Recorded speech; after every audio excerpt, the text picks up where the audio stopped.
Hello everyone, welcome to Simplistic Linguistics and my name is Jake. Today we're going to be covering everything you need to know about the Chinese language in 3 minutes or less. Enjoy. The Chinese language, or 中国语言, is an Eastern Asian language with upwards of 1.1 billion native speakers. Now why should you know about Chinese? Well, Mandarin Chinese is the most spoken language in the Sino-Tibetan language family and is the second most spoken language in the entire world. Mandarin is also an official language in 3 countries, mainland China, Taiwan, and Singapore. Mandarin is also an official language in many other countries throughout Malaysia, Indonesia, Thailand, and many other households and cities around the globe. It is also believed that 297 living languages are in China today.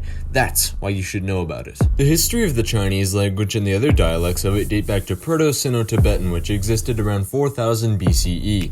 The earliest known examples of written Chinese are said to be from about 1250 BCE.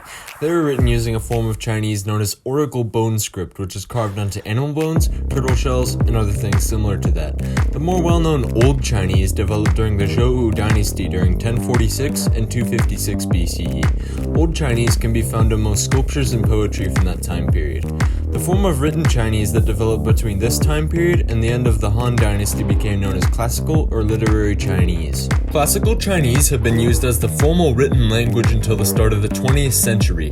The migrations caused by the wars leading up to the Mongol conquest of China spread early Mandarin dialects to more areas and also had an influence on other young emerging Chinese languages.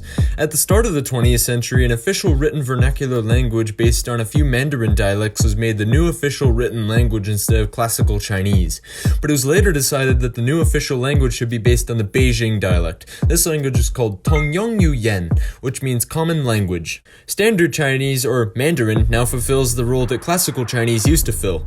However, some written vernacular languages still exist and are occasionally used in some informal cases. So, where can you learn Chinese and how hard is it? Chinese has nearly 50,000 unique characters. Most native speakers know as many as 8,000 of these. Chinese is also a tonal language, meaning one word can have 4 different meanings depending on which tone you use. For instance, the sound ma can mean anything from mom to horse. Most online lists and YouTube channels rank it as the hardest language to learn of all time for English speakers. The only other language that gets put above it on occasion is Japanese, mainly because of its complex writing system. I will talk about Japanese in a future episode, so stay tuned. And where can you learn Chinese? Like in the Russian episode, I recommend using a service that requires you to speak Chinese as much as possible, so definitely check out pimsleritalki.com. In order to learn the thousands of characters, you will need to do flashcards, so check out Anki to make and download your own flashcards for free. Not sponsored. Anyway, I hope you got something out of this video and I really hope you come back and learn more about linguistics. Simplistically. Have a good day.